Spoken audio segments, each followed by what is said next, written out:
Oceanographer Tom's family goes on a yacht trip in the Caribbean. Julia goes for a swim. Suddenly, something alarms her. She begins to feel obvious anxiety. At this time, the instruments on the yacht begin to behave strangely, but Tom pays no attention to them. The woman feels worse and worse and then begins to drown. She screams, but the family does not hear. The water begins to move and carries Julia further and further from the yacht. When the situation becomes critical, Tom finally hears her voice. He runs to the wheel and the yacht sails towards the retreating woman. Tom dives. The whole family pulls her on board and brings her to her senses. The husband is angry because he always asked to be warned about going swimming. The wife apologizes and the incident is forgotten. Their son Ben turns 13 today. Tom lights the candles on the cake and everyone congratulates Ben. At this time, Cassie gets a call from her boyfriend. He asks her about the voyage and suddenly the girl hears a sudden and very strong thunderstorm. Cassie is worried, but the guy assures that he is safe. Then the connection is lost. The daughter tells her parents about a strong thunderstorm on land.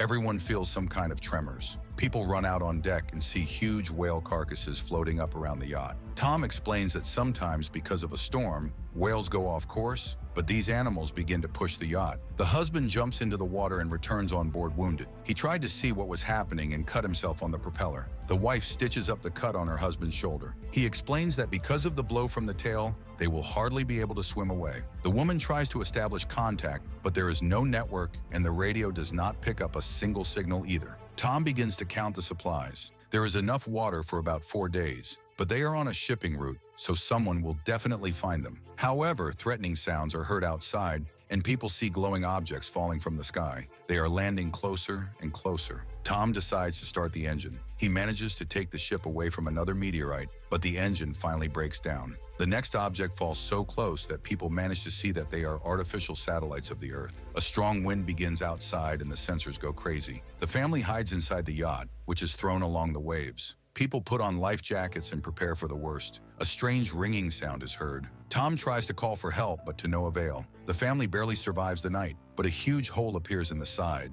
and it becomes unclear why they are still afloat. The people go outside and see that there is no more water around, and their boat is on a hill in the middle of a desert, which the ocean has turned into. Later, Tom takes measurements and realizes that the compass is lying. North is not where it should be. This means that the Earth's poles have shifted, the sea has gone where the land used to be, and most likely, humanity has perished. Tom turns on the radio and sends out distress signals, and suddenly he hears a response. It's the captain of the small bathyscaphe now. They were at depth when the disaster occurred, and thanks to this, they were able to survive. However, now none of the systems are working, and there is no point in hoping for help. According to his calculations, the sea will return in about a week. The consequences will be very severe. The man advises them to find higher ground and try to stay there. Tom asks the captain if he can save them. He explains that the bathyscaphe is very small. The captain's partner died, and he can only take one person. But after Tom's persuasion, he finally agrees to take his son and daughter and gives his coordinates. The man plots the route on the sea chart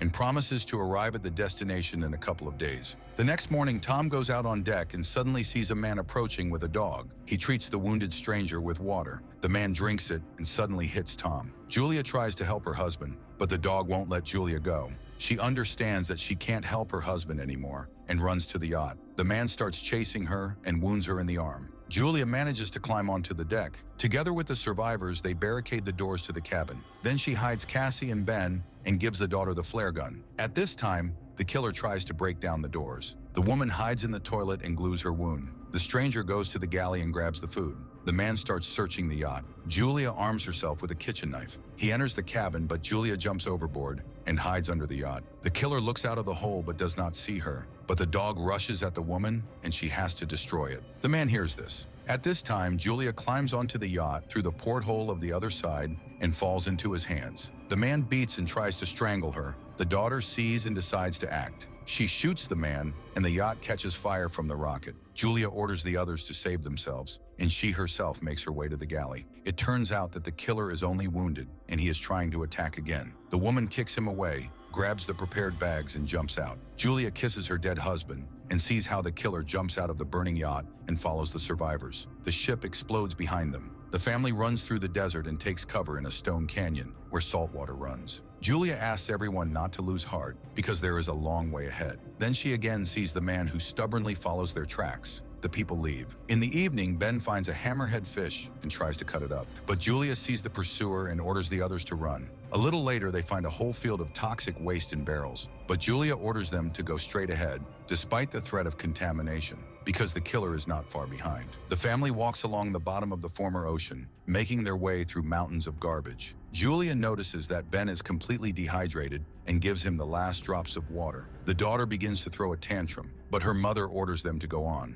After a while, they find the fuselage of an airplane that fell into the sea a long time ago and climb into it to rest. At night, Cassie wakes up from a sound. She goes outside and sits down by the plane. The killer approaches her from the darkness, but he does not know that the girl is playing the role of bait. The man is preparing to grab her, but Julia rushes and destroys him. In the morning, the family prepares to continue their journey and notice that almost nothing is left of the killer. This means that there is something even scarier than this man in the desert. Julia checks the route on the map and Ben runs ahead. The mother demands to stop, but he runs to a salt puddle and manages to take a few sips. Then he becomes ill. The people find shelter from the sun and rest. Suddenly, Julia hears strange sounds. She goes outside and then returns to wake up her son and daughter. They understand the new danger and start running. The people see a large ship ahead, around which lie broken containers and several people wandering. Julia shouts to them. The people see thousands of huge crabs. They run into the container and close the doors behind them and ignore the request for help. The family climbs onto the container, but the crabs manage to injure Julia in the leg.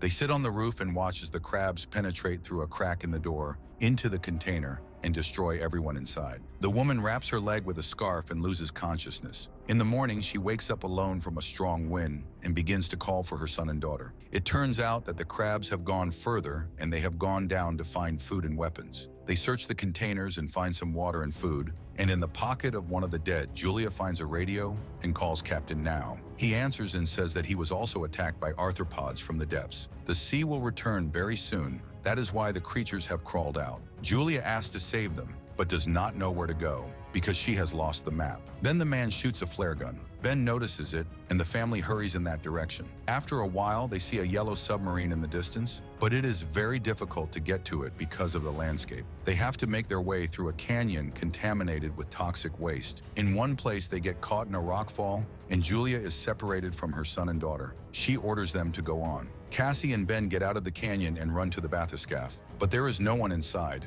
Suddenly, a wounded Now comes out from behind the boat. He admits that he has no chance of salvation and orders them to get inside. But Cassie returns for her mother, who was just shooting back at the crabs that had appeared. She is almost out of ammo when her daughter comes to help. They manage to run to the bathyscaphe and get inside, but Nao gets in the claws of the oncoming crabs. The family gets inside the vessel. An ocean wave appears from behind the hill. The water picks up the submarine and drags it along the rocks. Julia comes to her senses and finds that the vessel is standing still. The woman opens the hatch. They get out and see that they are in a destroyed city where the wave brought them.